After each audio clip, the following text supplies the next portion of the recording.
Fala pessoal, muito bom dia. Vamos para mais um dia de warm-up de mercado aqui com a gente, onde a gente tenta dar uma visão geral aí do que está rolando nos mercados para tentar auxiliar o dia de trade de vocês aí da melhor forma possível. Tá? Vamos dar uma olhada no calendário aqui, passar rápido aqui no calendário. Hoje o calendário sem grandes destaques, tá?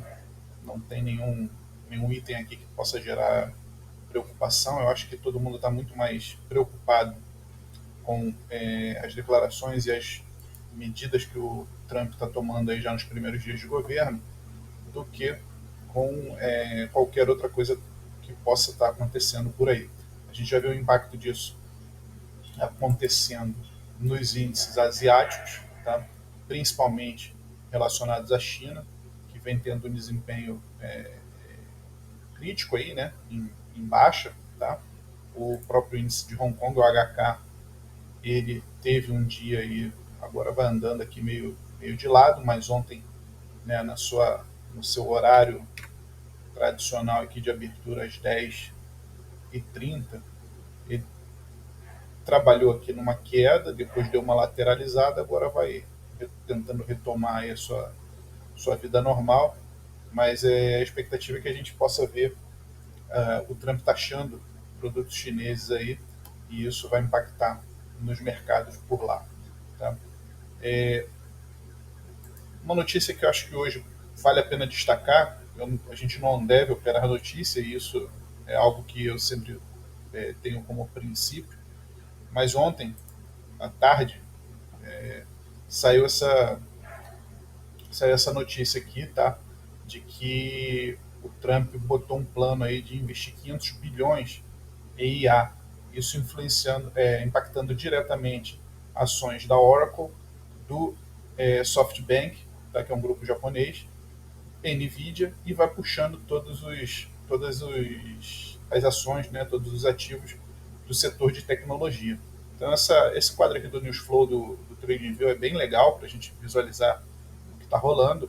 Não só a gente tem acesso à notícia de diversas fontes, por exemplo, essa notícia da Reuters aqui, né, por acaso, como a gente vai vendo aqui já os tickers, né, envolvidos, e se você clica aqui, você já pode ir para o gráfico. Tá? Só clicar nesse botão aqui, ele já te abre o gráfico para você fazer a tua análise.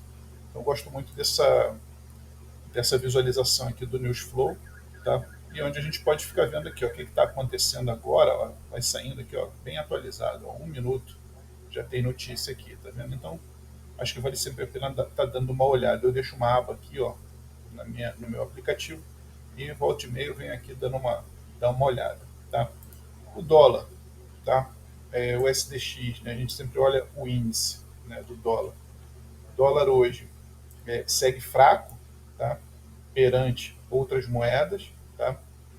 Vem numa trajetória bem, bem descendente aí, tá? Já desde ontem à tarde, a gente percebe aqui ó, no gráfico aqui ao lado, percebe que ontem a gente fez uma trajetória bem descendente, e agora parece que vamos dar continuidade a esse movimento descendente. Né?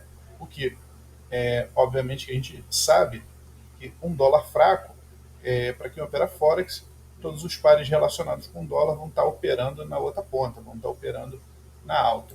Então, se a gente pega agora lá, por exemplo, o euro-dólar, na mesma proporção que o dólar está para baixo, o euro vai para cima, segue forte.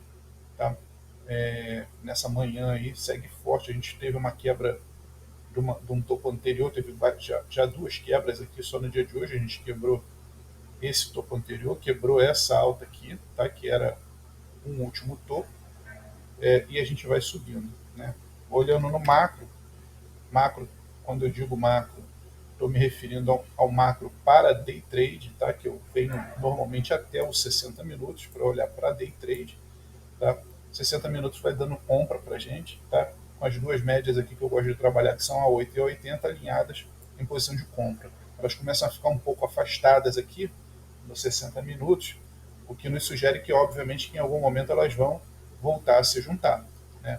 Isso pode até parecer óbvio, né? Que é óbvio que elas vão se juntar em algum momento, sim. Mas o que isso quer dizer? O que isso nos sugere?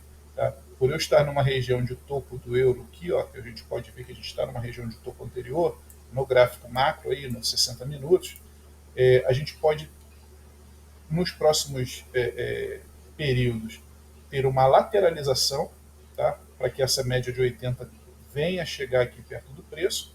E aí, quando chegar, a gente tanto pode ter um movimento de continuidade quanto um movimento de reversão, vindo corrigir um pouquinho desse movimento de alta que é iniciado aqui no dia 19, né?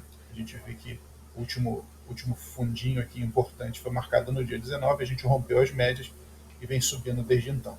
Tá? Dólar australiano muito forte, tá? A gente vê aqui bem forte na compra, o gráfico no intraday está bastante positivo, tá?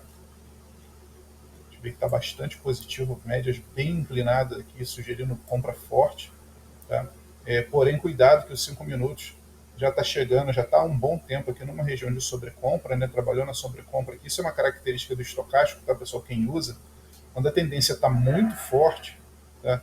É normal ele ficar nessa região aqui de sobrecompra, cruzando a sua média para cima e para baixo aqui, ó, nessas alternâncias aqui, sem perder o nível de 80 aqui, que seria o nível característico, né, da sobrecompra. Mas aqui a média está bem forte.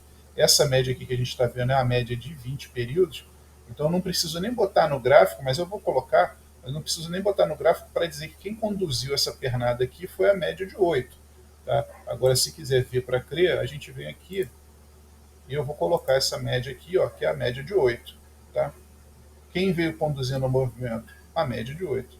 Tá? E aqui agora, ao marcar um novo topo, a gente virou a média de 8 para baixo, encontrou a média de 20 subindo e está impulsionando de novo. Eu vou tirar a média de 8, eu não gosto de deixar muita média no gráfico, não, porque às vezes é desnecessário. Então, com esse rompimento aqui desse topo anterior, a gente valida, inclusive, esse fundo aqui. Ó. Esse fundo aqui está validado, tá? E é um fundo que não deve ser perdido aqui nos 5 minutos para não caracterizar uma possível mudança de estrutura, tá? A gente passar a entrar numa estrutura de venda. Então, esse fundo aqui deve ser respeitado. Ele pode vir a ser testado, mas ele deve ser respeitado aí.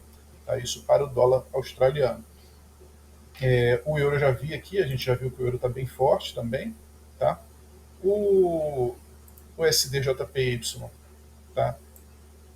Como o dólar está fraco, né, a gente vê um movimento de fraqueza aqui nele, ó, um movimento de fraqueza, uma correção, e a gente segue lateralizado agora.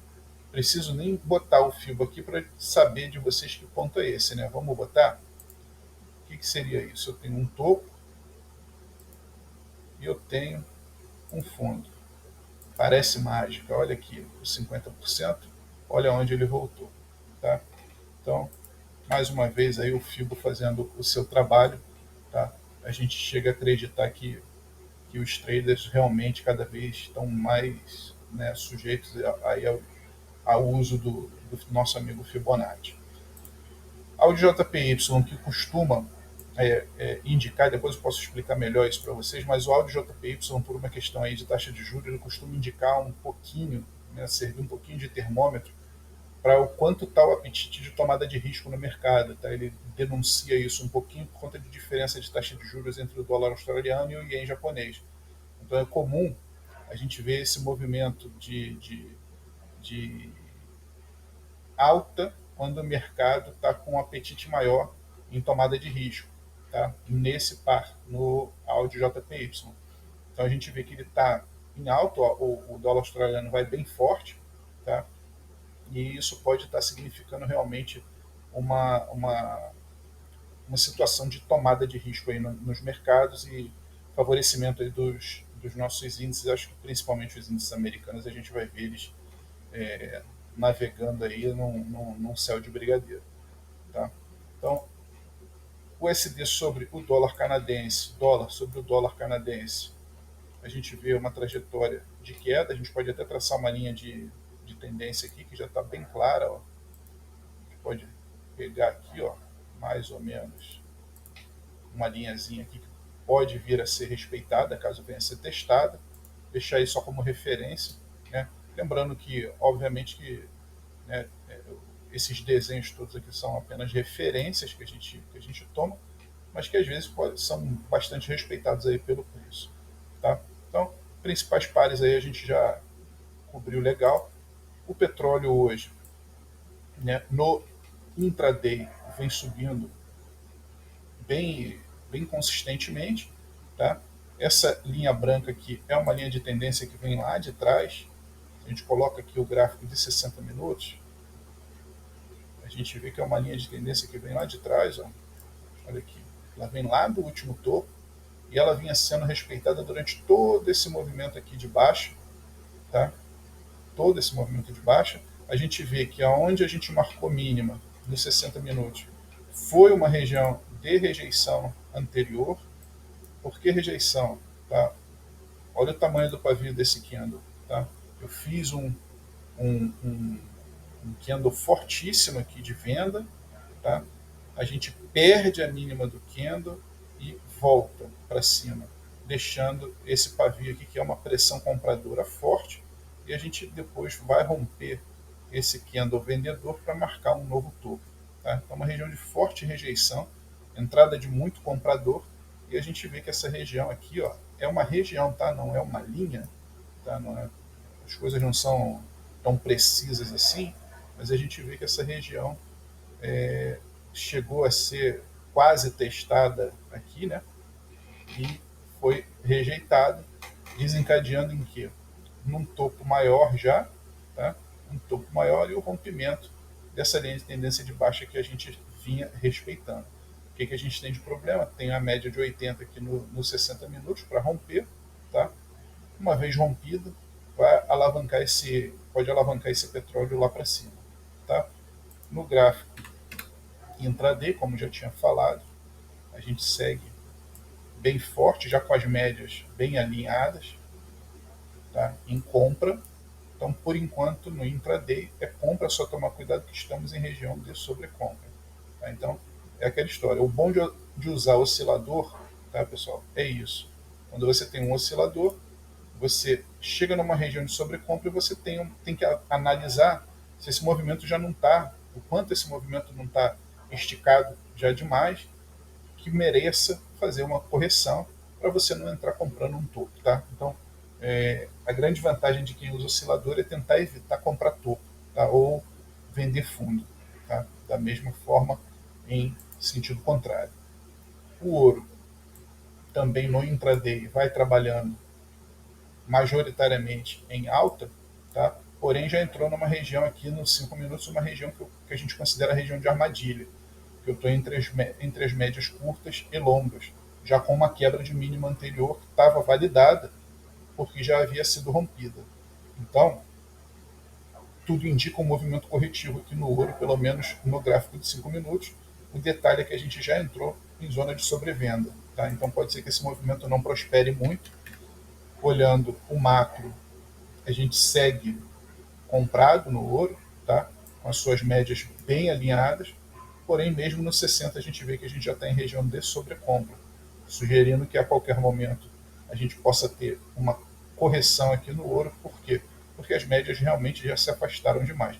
Percebe que as médias se juntam, se afastam, se juntam e se afastam. Então, o que a gente está esperando agora é o quê? Qual pode ser o próximo movimento aqui?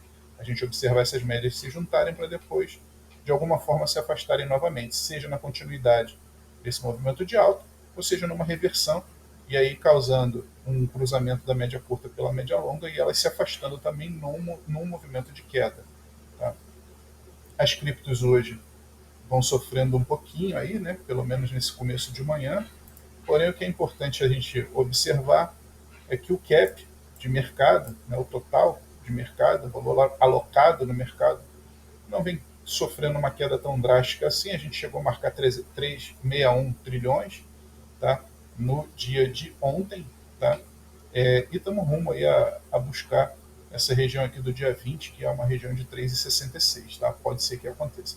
Bitcoin, que é o principal aqui, se a gente observar o Bitcoin aqui no gráfico de uma hora, uma coisa que me chama aqui a atenção, tá?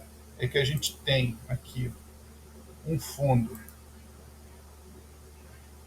parece, né, um fundo mais alto a ser confirmado, esse segundo fundo a ser confirmado, tá? Porém, com o nosso indicador, tá, levemente em queda, tá? Caracterizando aqui uma divergência, tá, de alta, tá, que é o que? Eu estar numa região de sobrevenda, tá, mais forte, mais intensificada, porém, no gráfico, o preço está numa região mais alta do que o fundo anterior. Tá? Então, o que isso daqui sugere realmente é que esse Bitcoin pode jogar lá para cima.